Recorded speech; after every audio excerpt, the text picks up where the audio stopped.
Aujourd'hui, on va explorer un de ces sujets à travers le retour d'expérience. Le retour d'expérience d'un territoire, Lyon Confluence, dont l'aménageur est une SPL. Donc Lyon Confluence, vous connaissez certainement, sinon je vous engage à visiter ce quartier de régénération urbaine qui a eu une histoire fascinante ces dernières décennies, et qui, à l'occasion de grands programmes urbains et immobiliers, s'est dit il y a une dizaine d'années qu'il fallait faire des choses. On a demandé à Maxime Valentin, le directeur, innovation et développement durable de SPL Confluence, de vous dire de quelle chose on parle justement, avec sa voix à lui, sa voix d'aménageur, de témoigner de son intention, la jeunesse du projet, ce qu'il voulait faire.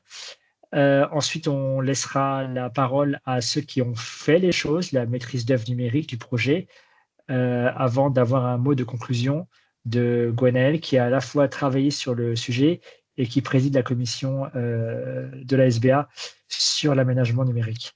Voilà, donc on vous propose de démarrer par un petit film introductif de 5 minutes présenté par Urban Think pour raconter le projet. Gwenaëlle, à toi. Oui, bonjour à tous.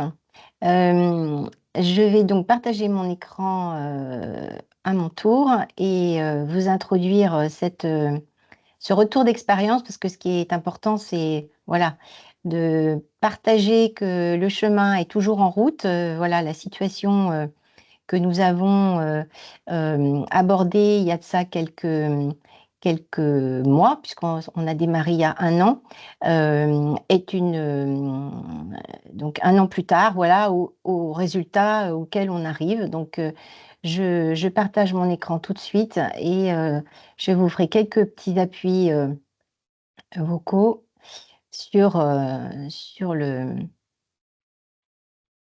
Ah, pardon, excusez-moi, du coup, voilà. Donc, excusez-nous pour de ce double langage aussi anglais, c'est dans tous les anglicismes forcément de cette vidéo qui a été constituée en fait pour le congrès des Smart Cities à Barcelone il y a de ça un mois.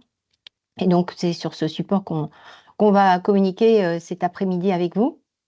Donc, Think City, à la demande donc, du coup de Urban Practice et de la SPL de Lyon Confluence, a bâti une plateforme de gestion numérique utilisée pour visualiser en temps réel les données des bâtiments du quartier de Lyon Confluence. Donc c'est une véritable maquette 3D enrichie que vous voyez sous vos yeux. Donc nous avons à la fois la maquette 3D des bâtiments, mais aussi les données cadastrales, évidemment l'accès à l'open data du Grand Lyon. Et donc, ça inclut de nombreux bâtiments de tout type à vocation tertiaire, logement, commerce. Et donc, évidemment, toute cette réalité finalement du quotidien qu'a Lyon Confluence face à l'aménagement, donc qui dure depuis un certain nombre d'années, mais là, Maxime nous en dira plus tout à l'heure. Donc, nous avons toutes les informations contextuelles. Donc, on peut intervenir sur la maquette, c'est ce que vous venez de voir tout à l'heure. On peut évidemment faire des cotations sur les bâtiments, mais vous voyez aussi la végétation qui apparaît. Et donc, on a une lecture aussi des ombres portées. Là, c'est ce que vous voyez en ce moment.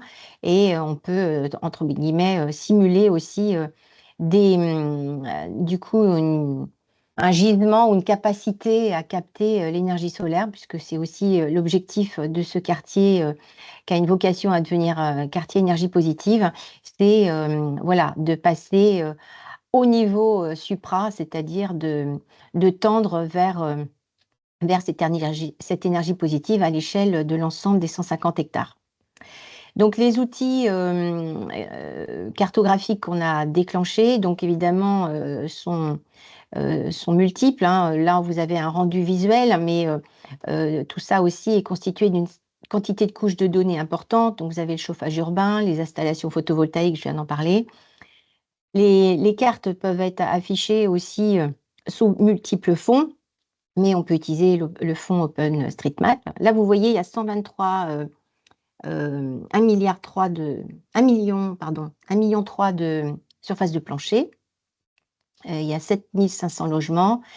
Donc voilà, c'est aussi une vocation mixte qu'a ce quartier et c'est intéressant parce que justement, cette mixité permet de suivre à la fois des consommations issues des citoyens et de leur habitat et aussi des consommations évidemment des zones tertiaires et commerciales qui sont sur cet emplacement qui quand même est important puisque c'est tout l'espace urbain, comme vous voyez, entre le Rhône et la Saône, donc ça fait un peu plus de 150 hectares. Donc, les simulations ont été avancées, évidemment, puisque les outils permettent de simuler à la fois l'éclairage naturel, comme je vous l'ai montré, mais aussi ça permet d'avoir toutes les informations. Donc, on superpose un certain nombre de données, et notamment celles avec les bâtiments, puisque l'intérêt, c'est de faire ce double match hein, entre consommation et production. Donc, forcément, il nous faut aussi toutes les informations sur les données du bâtiment. Donc là, vous voyez une fiche d'identité du bâtiment qui apparaît. Donc, ça inclut les noms, les superficies, le nombre d'unités, l'historique du bâtiment, sa date de construction, ses caractéristiques aussi de construction. Et tout ça est ramené aussi, évidemment, grâce à l'open data du Grand Lyon et des informations cadastrales. Maintenant, autre sujet, et je pense que c'est ce à quoi on s'attend maintenant à ce moment de la démo, c'est que on a du coup une vraie représentation du monitoring et de la performance énergétique. Et c'est ça qui compte le plus, puisque la comparaison est ainsi possible. Et donc, on a un onglet qui permet de comparer les données résultantes donc, de cet exercice. Donc, c'est vrai que ça passe très vite, mais je pense que vous allez avoir plein de questions, donc on pourra revenir après. Répondre du coup à vos sollicitations. Donc, je rends l'écran, comme on dit. Merci beaucoup, Gwenaëlle. Maintenant, on va parler, écouter le point de vue de la ménagère. Donc, Maxime, bienvenue dans cette conférence. La parole est à toi. Juste une petite introduction. Donc, tu diriges au sein de SPL Confluence la direction innovation et développement durable. Merci Olivier, merci à tous d'être là et puis à la SBA d'avoir organisé ce webinaire. On est très heureux de participer à cet exposé avec tous ceux qui ont travaillé sur ce projet, même si ce projet est finalement issu de pas mal de réflexions. La question, le facteur temps est important parce qu'on a commencé à travailler sur la question du jumeau numérique, qui s'appelait pas forcément jumeau numérique à l'époque, en tout cas la gestion de la donnée à une échelle vaste, celle d'un territoire de 150 hectares comme Confluence. Il y a déjà un petit moment, dans le cadre d'un partenariat qu'on a noué avec le gouvernement japonais, le NEDO, et qui s'inscrivait complètement dans notre démarche de développement durable, puisque, comme l'a dit Olivier, je m'occupe du développement durable et de l'innovation. L'innovation étant un outil ou un mode pour atteindre le développement durable, c'est d'abord cette question du développement durable et de la performance des bâtiments qui nous a amené à la question de la maîtrise de la donnée, puisque une fois qu'on a tenté d'amener un certain nombre de prescriptions techniques qui visent à réduire la consommation énergétique des bâtiments, à produire de l'énergie renouvelable, il faut s'assurer que ça fonctionne dans le temps, que ça fonctionne quotidiennement et que ça fonctionne dans le temps et que les objectifs qu'on s'est donnés, que toutes les modélisations que les bureaux d'études ont faites au fur et à mesure du projet sont conformes à nos attentes, ce qui est évidemment jamais le cas, mais en tout cas on le sait, on connaît les cas et éventuellement on peut agir et en tout cas en tirer des enseignements. Donc, c'est dans cette perspective qu'on s'est positionné à l'époque où effectivement grâce au NEDO, donc cette agence gouvernementale japonaise,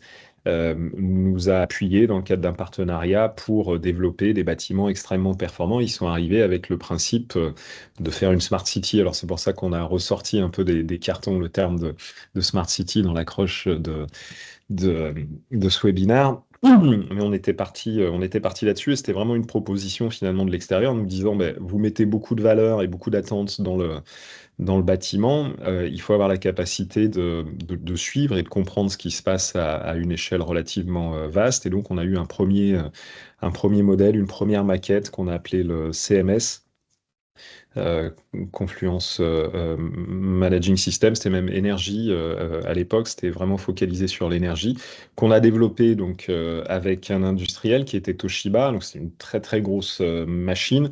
Ça a commencé à partir de 2010, c'était 2010-2015. Cette grosse machine fonctionnait, mais avait le défaut d'être un produit industriel, une innovation en fait industrielle, donc extrêmement lourde finalement à maintenir dans le temps, puisque ils avaient écrit l'ensemble la structure qui composait ce CMS. Et donc, il y avait que finalement Toshiba qui était en capacité de maintenir ce système. Euh, donc, l'essai était intéressant.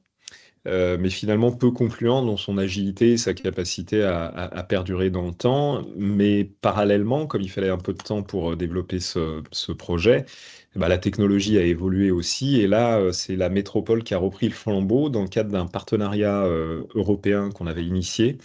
Donc grâce à des financements européens la métropole de Lyon qui a un service la DINSI, qui gère une plateforme de données, s'est proposé avec des systèmes en open source beaucoup plus légers, beaucoup plus faciles de finalement refaire cette maquette pour pouvoir collecter à l'échelle du territoire de Lyon les données de production et de consommation énergétique du bâtiment. Donc ça a fonctionné pendant un temps et finalement on s'est heurté à un autre problème, c'est le fonctionnement et le management de ce système, puisque finalement la métropole de Lyon n'était pas adaptée, en tout cas structurée pour pouvoir suivre ce projet dans le long terme. Et sa politique était davantage de mettre à disposition des données dans sa plateforme que vraiment d'être capable de croiser ces données, d'en suivre une analyse et de faire évoluer les choses. Néanmoins, le besoin d'avoir de la donnée, un suivi, un monitoring du quartier perdurait. Et dans le cadre donc, du projet européen Ascend qui est en cours, vous avez vu le petit logo Commission européenne Ascend. Ascend, c'est un partenariat entre Lyon et Munich. On a retenté l'aventure, cette fois-ci avec Alain Kergoat, en se disant on a appris beaucoup de choses au cours de ces années, donc on est capable cette fois-ci de transformer l'essai. Et donc, bah, vous avez vu le résultat que vous a présenté Gwenaël, qui n'est pas encore tout à fait abouti, mais en tout cas, on est très confiant sur la pertinence de cet outil aujourd'hui. Et on espère déjà le faire évoluer pour aller au-delà de la question qui est extrêmement importante hein, du suivi et du monitoring, du suivi de la performance des bâtiments. On a déjà d'autres types de données que simplement des données énergétiques, mais on sait qu'on va pouvoir évoluer pour aller vers des outils d'aide à la décision. C'est relativement important de pouvoir avoir ce type de données, notamment quand on s'adresse à nos élus. On a par exemple une actualité qui nous touche tous, c'est la question de la crise immobilière avec la question du coût de construction. On a développé parallèlement au jumeau numérique un outil qui nous permet d'évaluer les projets avant même qu'ils existent pour connaître leur sensibilité au coût en fonction de nos critères architecturaux et environnementaux. Donc on sait qu'on va pouvoir basculer typiquement ce type de données dans le jumeau numérique. Et ça, c'est typiquement un outil d'aide à la décision qui est assez intéressant pour pouvoir illustrer auprès de nos élus la réalité des opérations.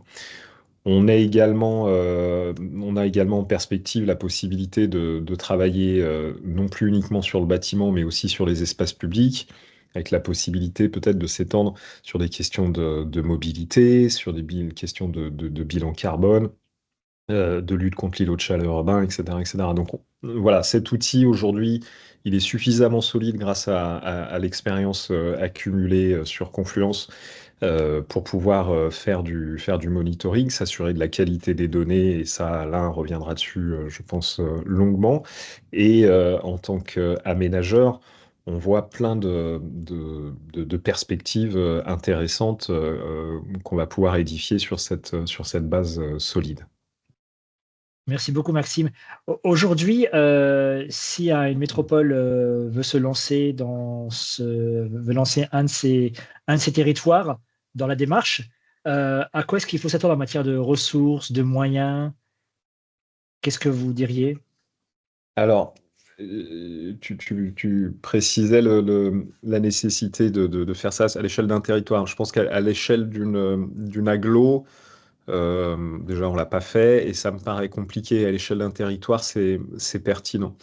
En termes de ressources, il faut avoir la capacité d'être maître d'ouvrage, c'est-à-dire expert de rien, mais savoir où on va. Donc ça, normalement, en tant qu'aménageur, on est de bons maîtres d'ouvrage, et il faut surtout s'appuyer sur des gens qui ont l'expertise et qui savent traduire, puisque en fait, on se heurte à deux mondes. Un monde de l'aménagement qui est de plus en plus complexe, ou en tout cas qui a gagné un peu en complexité ces dernières années à travers notamment la question environnementale.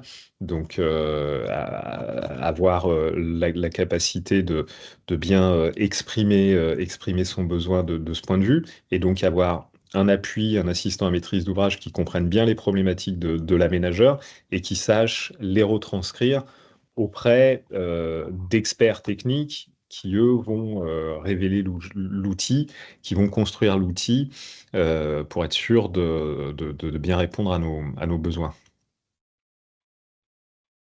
Et ce sont typiquement des projets qui arrivent à se faire en parallèle, en termes de temps, d'une opération de rénovation d'un quartier, où il faut l'anticiper avant, ou bien ça peut être fait sur un temps plus court. En matière de temps, qui est une ressource importante, le temps, hein, dans quoi est-ce qu'on Mhm. s'engage? Alors, euh, les ressources, on va les chercher à l'extérieur. Comme je disais, c'est des ressources de projets européens qui ont à la fois l'avantage de financer les objets qu'on réalise, mais aussi le temps passé.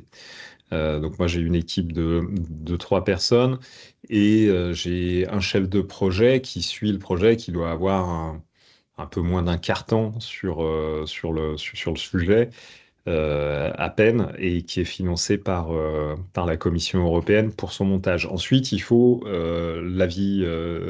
continuer à suivre l'outil. Il y a un pilotage à avoir. Donc, il faut avoir un profil qui comprend quand même un minimum ce qui se passe au niveau de l'outil, qui comprenne les flux de données, les questions techniques, parce elles sont nombreuses. Mais voilà, je pense ensuite, en fonctionnement direct, on va réduire encore la voilure, et puis ça va dépendre de la sollicitation finalement du projet urbain envers cet outil. Donc après, ça fait partie du job, et c'est un outil du job d'aménageur classique, et c'est un outil qui doit nous permettre de gagner du temps à terme. Merci. Comme vous voyez, je prends quelques notes que je partage avec vous dans la fenêtre de conversation. N'hésitez pas, si vous avez des questions dans le public, à poser des questions dans le chat. On les prendra au fur et à mesure. Une dernière petite question, Maxime. Est-ce que tu aurais un conseil à donner à tes confrères et consoeurs aménageurs, fabricants des territoires, euh, pour qui le Smart City, jumeau numérique, technique, c'est impressionnant, c'est lointain, mais qui comprennent l'intérêt d'avoir un outil de dialogue avec les élus et d'aide à la décision? Quel est le conseil que toi, avec tes mots, tu leur donnerais? Ouais, enfin, la terminologie et l'aspect techno paraît important. J'ai pas besoin de savoir ce qui se passe dans mon iPhone pour pouvoir l'utiliser. On est à peu près dans le même contexte. Aujourd'hui, on n'imaginerait pas vivre sans iPhone. heureusement, malheureusement, peu importe, mais en tout cas, c'est le cas. J'ai pas besoin de comprendre tout ça, mais par contre, j'ai besoin d'avoir les bonnes applis et surtout, j'ai besoin de savoir à quoi me servent ces applis et quand les utiliser. On est dans le même, dans le même contexte. Là, on a, entre guillemets, si je file la comparaison, on a un iPhone et puis on se dit, bah, ce serait bien d'avoir une appli qui nous permette d'avoir la question du coût. Et hop, ça pop-up, on peut comme ça avoir ce type de données. Mais la présentation et l'objectivation que nous amène cet outil, finalement, ça fait partie de notre quotidien. C'est-à-dire si je dois aller voir un élu en lui expliquant que la programmation, si je prends un exemple très concret, hein, on a un îlot dans lequel les élus nous demandent d'avoir à la fois des performances environnementales formidables, une qualité architecturale merveilleuse et une programmation sociale importante. Je peux parfaitement arriver avec tout un tas de tableaux, tout un tas de graphiques et présenter les résultats pour expliquer les difficultés auxquelles on fait face. Là, l'intérêt, c'est que les données, on les a très en amont, on peut les comparer à d'autres. Et donc, on va pouvoir gagner du temps. Ce qui est important, simplement, c'est de s'assurer de la fiabilité des données. Et là, c'est un point sur lequel Alain reviendra probablement.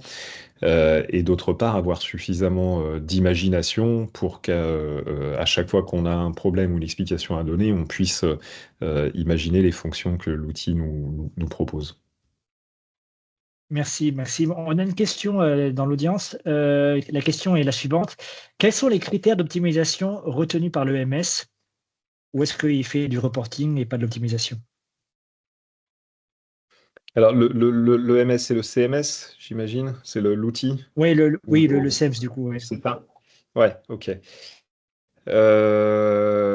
Non, pour l'instant, il fait que du reporting, c'est-à-dire qu'il croise des données. C'est à nous d'aller comprendre finalement ce qui se passe derrière. Lui-même n'amène pas de diagnostic, si c'est la question. Lui-même n'amène pas de diagnostic en expliquant pourquoi le bâtiment n'atteint pas telle performance à tel moment. Mais en tout cas, on a des données qui s'accumulent, hein, et c'est ça, c'est aussi tout, tout l'intérêt.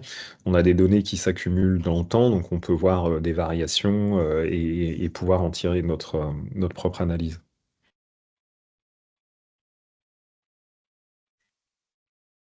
C'est ça, c'est un SEMS, Confluence Energy Monitoring System plus que C'est Management ça. System. Ouais, tout à fait. Ouais. Merci beaucoup, Maxime. Maintenant, on va se Merci. retourner et parler à la maîtrise d'œuvre numérique. Alain, bah déjà, une petite question très humaine, personnelle. Comment est-ce que tu as vécu cette aventure? Parce que ça fait un moment que tu es sur le sujet. Oui, hein. Alors, faut préciser pour ceux qui ne le savent pas, c'est que j'ai vécu cette aventure depuis le début aux côtés de Maxime, c'est-à-dire côté des Japonais, puisqu'à l'époque je travaillais pour Toshiba, j'étais leur représentant en France. Et effectivement, Maxime a raison de signaler que c'est un long chemin, et l'innovation d'ailleurs est souvent un long chemin. C'est-à-dire que, bien sûr, quand on lance un projet d'innovation, on a tout de suite envie de faire un home run, si je prends une analogie au baseball, c'est-à-dire faire un strike et d'arriver home base tout de suite, mais généralement, ça ne se passe pas comme ça. Là, on en est à la troisième itération du projet. Et donc, un facteur clé de succès, je tiens à le souligner, c'est la persistance stratégique que Maxime et son équipe, et la SPL, et puis au-delà de ça, la métropole, a mis dans la persistance à poursuivre cette direction, en ayant la conviction qu'il fallait qu'il se dote d'un outil pour pouvoir mesurer ce qui se passait à l'échelle du quartier, parce que quand on n'a pas des éléments de mesure, il est difficile de faire de la planification et de faire du management et de suivre tout simplement les indicateurs de performance des objectifs qu'on se fixe. Or, même si ça semble bizarre, il est très difficile de donner les bons outils, les bons indicateurs de mesure à l'échelle d'un quartier, parce que les données elles sont dispersées dans différents systèmes et c'est une complexité de les agréger, mais je reviendrai là-dessus si vous le voulez bien. Donc moi, j'ai vécu tout du long cette aventure dans toutes les étapes. ce qui nous a permis, Maxime et moi, d'acquérir certain recul et une certaine profondeur aussi sur la compréhension de ce qui pouvait marcher et ce qui était plutôt de nature à ne pas vouloir fonctionner. Pour résumer, je dirais que il y a 4 écueils et je crois que dans la présentation qu'a fait Maxime, il les a égrenés tous finalement. Il y a un écueil organisationnel, c'est quelle est la bonne équipe pour conduire ce type de projet. Ça, c'est un premier point. Ça commence par là parce qu'un projet d'innovation, c'est porté par des hommes et des femmes et il faut s'assurer que cette équipe reste focalisée sur une longue période. La deuxième, elle est de l'ordre technologique et c'est vrai que Maxime, tu as eu raison de rappeler que mes amis japonais étaient venus avec la grosse Bertha. Là, ils voulaient démontrer la supériorité technologique de l'île du Soleil Levant, mais que sur le long terme, c'était un petit peu lourd à supporter lorsque les financements gouvernementaux japonais disparaissaient. Et puis les technologies, en 12 ans, vous imaginez bien qu'elles ont évolué. La troisième, elle est d'ordre économique, il ne faut pas se le cacher, donc c'est la capacité à financer une innovation pour lequel, au début, une innovation, c'est des dépenses supplémentaires hein, avant que ça rapporte quelque chose à quelqu'un, c'est d'abord un investissement à fond perdu, et après, potentiellement, on a espoir que ça peut rapporter. Voilà, donc ça, c'est 3 écueils, je dirais, sur lesquels il faut avoir conscience que c'est inhérent au chemin de l'innovation. Voilà. Maintenant, si j'ai préparé 2, 3 planches pour si vous voulez que je les partage avec vous pour vous expliquer un petit peu le contexte où on en est aujourd'hui à la 3e itération et pourquoi on est confiant que ça va bien marcher maintenant. Parce qu'on Avec pense plaisir, ouais. on a la bonne équipe là pour faire que ça fonctionne. Je vais partager mon écran, Olivier, ça te va? Bien sûr, ouais. Avec plaisir. Alors, est-ce que vous voyez? Oui, très bien. Attendez, je vais le passer en grand écran. Est-ce que vous le C'est voyez bon. en grand écran? Très bien. Alors, j'ai mis un sous-titre au jumeau numérique parce que jumeau numérique, c'est comme Smart City à l'époque, hein, c'était un buzzword. Alors aujourd'hui, on tire à boulet rouge sur la Smart City. Enfin, objectivement, ça n'a pas lieu d'être. Hein. Et puis, je pense que dans 3 ans, on tirera à boulet rouge sur le jumeau numérique. Ça n'aura pas lieu d'être non plus. Ce ne sont que des mots valises derrière qui portent un certain nombre de messages. Le sous-titre me semble important. Ce qu'on essaye de faire à l'échelle du territoire de la Confluence, c'est un orchestrateur de données territoriales qui est dédié au suivi des données énergétiques et environnementales du territoire. Pourquoi il est spécialisé sur ces 2 domaines? Parce que c'est des domaines d'innovation qui sont portés par la SPL et qui sont portés aussi par le projet d'innovation européen ASCEN qui supporte ce volet numérique. Donc, orchestrateur de données, ça dit bien tout, je dirais, ça positionne bien, je dirais, le cœur de la valeur ajoutée de l'outil qu'on recherche, c'est d'orchestrer, d'agréger des données de sources différentes pour leur donner du sens et de la valeur pour ceux qui vont les utiliser. Donc là, en l'occurrence, les utilisateurs, c'est les équipes de l'aménageur et puis au-delà de ça, les parties prenantes qui travaillent autour d'elles sur la construction du territoire. Pour vous donner un petit peu une vision d'ensemble sur quels sont les cas d'usage, on appelait les business cases, qui ont été sélectionnés dans le cadre de ce projet. Il y en a 5. Aujourd'hui, on en a développé déjà 2 sur les 5. Donc c'est pour ça que Maxime disait qu'on est qu'au milieu du gué. On a développé donc le cas d'usage de l'agrégation des données énergétiques et environnementales à l'échelle du quartier de la Confluence, avec la capacité de découper cela sur les différentes zones urbaines qui existent, puisque ce quartier est divisé en zones urbaines historiques, Lyon-Perrache, et 2 nouvelles zones d'aménagement, la ZAC 1 qui est aujourd'hui terminée, qui est un programme d'aménagement entre les années 2010 et les années 2018, et puis la ZAC 2 qui nous concerne plus particulièrement dans ce cadre-là, là où vous voyez sur l'image des blocs encore mal dessinés. Et puis à l'échelle individuelle des bâtiments, puisqu'un quartier, c'est une somme finalement d'ouvrages et des bâtiments. Et puis le troisième volet qu'on va développer, c'est une fois qu'on a agrégé ces données-là, on va être en capacité de définir des indicateurs de performance. Donc KPI, c'est Key Performance Indicator. Il y a un peu de vocabulaire anglo-saxon parce qu'on est dans un contexte de projet anglo-saxon, hein. Donc de donner des indicateurs de mesure qui vont permettre d'alimenter le consortium et donc à l'échelle européenne de donner des indicateurs de suivi pour montrer que le programme en général, puisque l'objectif de cette plateforme, c'est de donner des outils de mesure pour que Lyon Confluence soit en capacité de dire que l'objectif général, qu'il ne faut pas oublier, hein, le PCED, Positive and Clean Energy District, il agit dans la bonne direction et que les indicateurs vont dans le sens positif du terme. Et puis l'année prochaine, il y a 2 autres sujets qui vont nous occuper. Ce sont les communautés énergétiques d'autoconsommation collective. Donc là aussi, cet outil va servir d'intermédiateur pour mesurer les flux de données entrant et sortant d'énergie entre les différentes parties prenantes d'un programme d'autoconsommation collective. Et puis les socles de mobilité, puisque une particularité sur le quartier, c'est que il y a de plus en plus de parkings partagés et non pas chacun à sa place individuelle. Et donc là aussi, il y a un certain nombre de programmes de suivi des données. Donc ça, on a commencé à construire avec les équipes de SPL la carte des besoins avant d'aller sélectionner une plateforme. Donc il faut prendre les choses dans le bon ordre. On ne choisit pas une plateforme et après on construit les besoins. On se pose la question de définir les besoins et après on essaie de trouver la plateforme qui est le mieux à même de répondre à ces besoins et c'est ce qu'on a fait. Donc à l'issue d'une consultation qu'on a faite en 2023, on a retenu avec les équipes de SPL, donc les équipes de Gwenaël Carfantan, donc KLC, c'est le nom de la société, Urban Think, c'est le nom de la plateforme. Et on l'a retenu essentiellement parce qu'ils avaient deux atouts essentiels dans leur manche.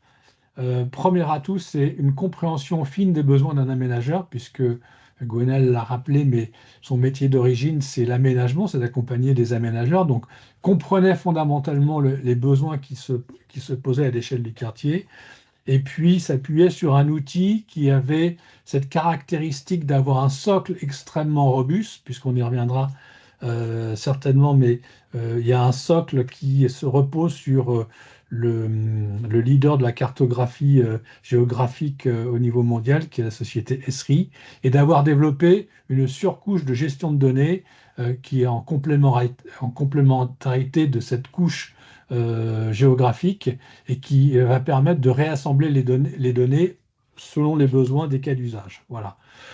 Pour vous résumer un petit peu comment est constituée la plateforme. Alors, Maxime a évoqué le sujet de la donnée. Et c'est vrai que le principal souci ou problème qu'on a rencontré sur les 12 dernières années d'ailleurs, et toujours aujourd'hui, c'est la quête de la donnée. La donnée, on dit que c'est l'or noir de notre civilisation, elle est abondante, sauf qu'elle reste encore difficilement ou trop difficilement accessible, bien qu'il faut quand même reconnaître qu'en 10 ans, les choses se sont nettement améliorées, et ça c'est, je dirais, un atout pour nous. Il existe aujourd'hui de nombreuses sources disponibles en open data, donc c'est à gauche là sur votre image.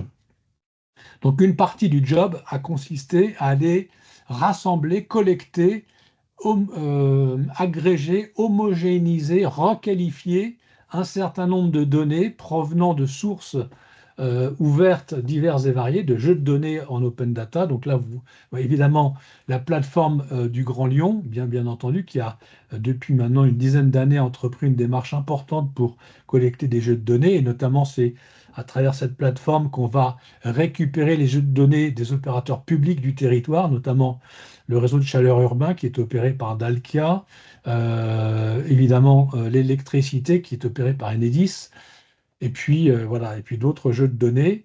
On s'est appuyé également sur d'autres bases de données nationales, comme la base de données nationale des bâtiments, établie par le CSTB et CEREMA, qui permet de qualifier un certain nombre d'attributs sur les différents bâtiments, les fichiers fonciers, les fichiers cadastraux, des plateformes spécifiques, notamment EPIS, qui est la plateforme qui va collecter les productions d'énergie solaire sur les installations installées dans le quartier, etc., etc. Donc, on a collecté un certain nombre de sources, une cinquantaine de sources différentes, et une des principales difficultés, c'est de l'ingénierie de la donnée, c'est du réassemblage de données et de la réhomogénéisation de la donnée pour pouvoir la reprojeter à la maille de l'adresse du bâtiment. Et ce n'est pas toujours évident, puisqu'on a constaté, chemin faisant, que en fonction des sources de données, cette notion de maille d'adresse du bâtiment, elle n'était pas appliquée de manière homogène sur l'ensemble des bases de données. Donc il y a un travail de réingénierie de données à faire. Donc ça, c'est pour les données. Alors en open data ou en closed data, c'est-à-dire en données contractualisées, typiquement certaines de ces données font l'objet d'un contrat entre la métropole et l'opérateur, et donc en extension et redistribuées à la SPL à travers cette plateforme. Et puis, deuxième échelle, l'échelle du bâtiment, notamment des bâtiments nouveaux, ceux qui sont dans un programme de construction. Il y a donc l'aménageur SPL, dans son rôle d'aménageur, a fait des prescriptions donc, pour les nouveaux développements immobiliers sur son territoire, où il est spécifiquement stipulé et demandé aux promoteurs qui vont avoir la charge de développer des bâtiments ou des îlots urbains de bien vouloir partager la donnée de leurs bâtiments avec l'aménageur. Donc ça, c'est extrêmement important, je le cite, parce que sans ce préambule, il est très difficile de demander a posteriori à des propriétaires privés de bâtiments de bien vouloir partager leurs données avec la collectivité, parce qu'ils ne s'en sentent pas l'obligation, et donc généralement, ils ne le font pas. Donc là, le contexte est plutôt favorable, puisque là, dans le cadre des programmes de réhabilitation, de réaménagement urbain, ça fait partie des données d'entrée qui sont demandées. Et donc là, l'idée, c'est d'aller reconnecter à travers des interfaces, donc on appelle des API, des interfaces de programmation, les bâtiments avec la plateforme pour partager en flux réel les données de production, et non plus uniquement s'appuyer sur des données collectées à l'échelle des bases de données nationales qui sont malheureusement parcellaires, c'est-à-dire elles sont pas complètes, il y a des trous dans la raquette, et on a constaté un certain nombre de défauts de qualité sur des bases de données, et donc on sait aussi le moyen de les corriger avec les personnes concernées. Mais voilà, donc là, donc il y a deux niveaux. Il y a le niveau collectif, où on va de manière industrielle pouvoir populer tout le quartier avec des données existantes et les réaffecter aux bons endroits. Et puis le côté un peu plus individuel, essentiellement sur les nouveaux bâtiments, on va aller directement connecter les bâtiments à la plateforme du quartier en flux réel à travers ces interfaces de communication. Voilà, donc ça c'était juste pour spécifier un petit peu le genre d'informations qui sont demandées, pardon. La consommation électrique à l'échelle du bâtiment, la consommation en termes de consommation calorique, donc essentiellement par le chauffage urbain, puisque tous les nouveaux bâtiments sont raccordés au chauffage urbain dans le quartier, et puis bon, à la production d'énergie des installations photovoltaïques lorsqu'elles existent, etc. Voilà. Et j'ai une dernière slide, et puis peut-être tu voudras me poser des questions. Et la dernière, elle est un peu plus technique pour ceux qui voudraient un peu plus rentrer dans la technique. Donc en fait, la plateforme, elle est composée, comme je le disais en préambule, de deux niveaux. Un niveau qui s'appuie sur le socle d'un SIG très connu et très répandu à l'échelle des collectivités en France et ailleurs, qui est celui de SRI, qui s'appelle ArcGIS Online. Mais la particularité, c'est qu'au-dessus de ça, UrbanSync a construit la plateforme qu'on appelle le CMS, le Confluence. Alors on a changé de nom, c'est plus monitoring, c'est Confluence Monitoring System, puisqu'on monitore les données à l'échelle de la Confluence.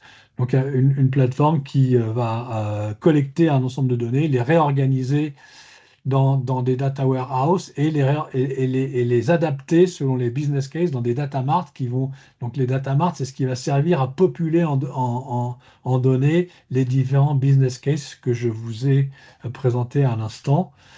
Et la particularité, c'est que l'utilisateur accède à la plateforme à travers donc la cartographie de SRI, donc du SIG, et donc les données sont projetées sur la cartographie du SIG, puisque à l'échelle d'un territoire, il est extrêmement utile et important de pouvoir reprojeter les données sur l'endroit du territoire qui est concerné. Voilà. Voilà, je ne voulais pas être trop long et laisser 15 minutes pour le dialogue, mais voilà, en gros, en soulevant le moteur du capot, sans trop vouloir vous saouler, ce qui s'est passé. Merci beaucoup, Alain. Dernière petite question. Voilà, il y a beaucoup de techniques, il y a de l'humain aussi. Comment tu as fait, comment vous avez fait pour que technique et humain, avec des mondes qui ne se comprennent pas forcément toujours spontanément, c'est quoi la recette pour que ça marche aussi bien? J'ai commencé par l'humain, hein, d'ailleurs. Hein. J'ai dit que c'est un problème d'organisation. Là, on a la chance. Maxime, il est là depuis le début. Moi, je l'ai suivi depuis le début aussi.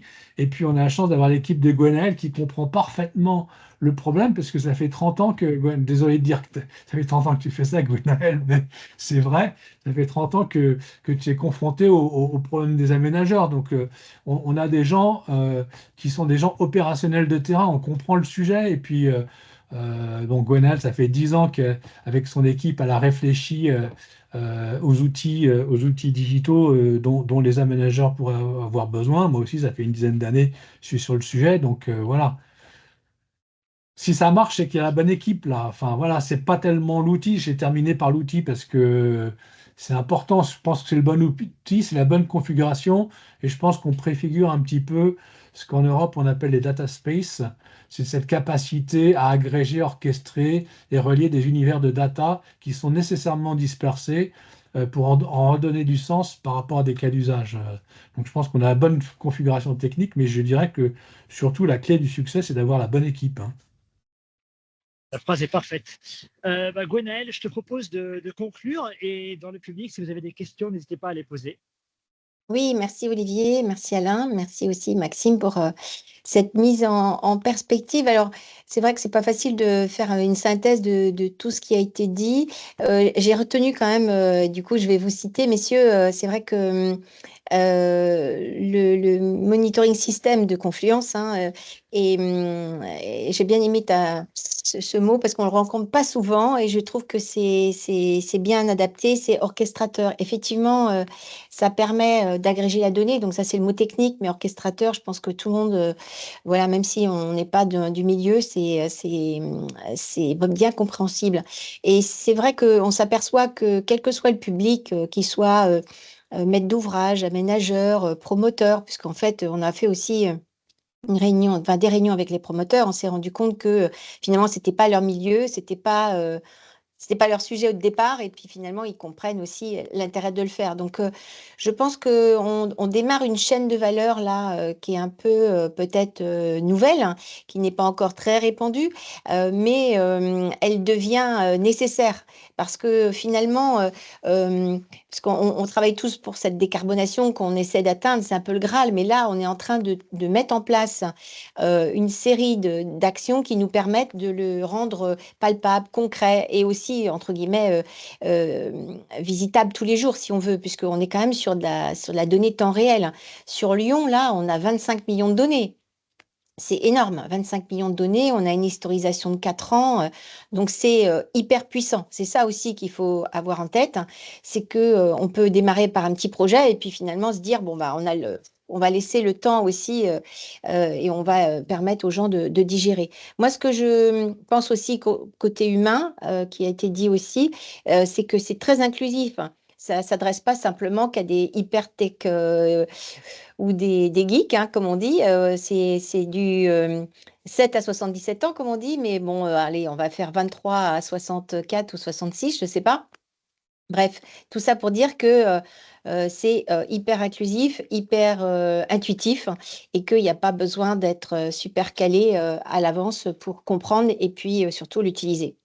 Donc, et notamment, je pense que c'est un point important pour la pédagogie auprès des élus dont a parlé Maxime, parce que c'est quand même avant tout, finalement, la finalité, c'est quand même, ça doit leur servir pour qu'ils voient aussi les progrès des programmes les uns après les autres, mais aussi c'est une pédagogie vis-à-vis du citoyen, même si c'est un cas d'usage qu'on verra l'année prochaine.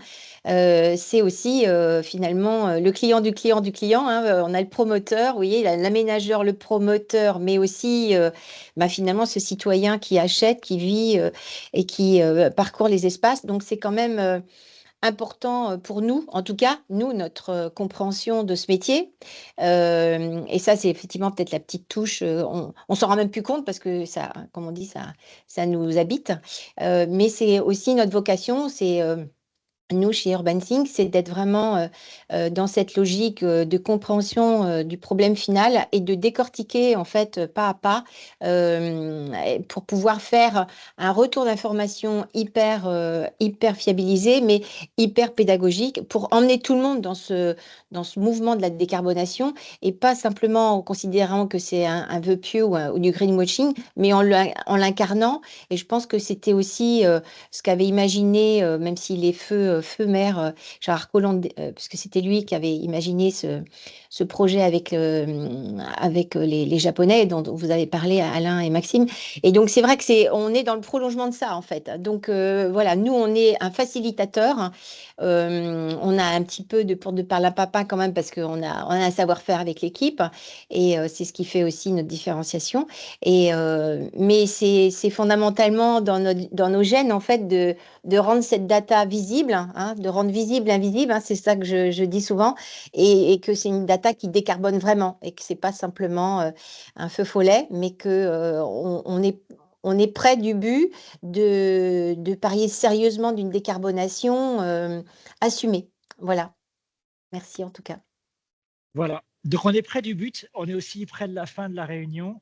Retenons bien que pour devenir un aménageur smart, il ne s'agit pas d'être très, très bon en technique. Il s'agit de bien s'entourer avec les bonnes personnes sur la durée pour établir la confiance. Et ensuite, ça se passe bien. À toutes et à tous, grand merci pour votre participation, votre présence. Si vous avez d'autres questions, l'esprit d'escalier, n'hésitez pas. Vous avez reçu ce matin le lien vers la conférence. Vous pouvez m'écrire directement à travers ce mail et je ferai suivre aux bonnes personnes. Voilà, merci à tous et puis très bon après-midi. Au revoir. Merci.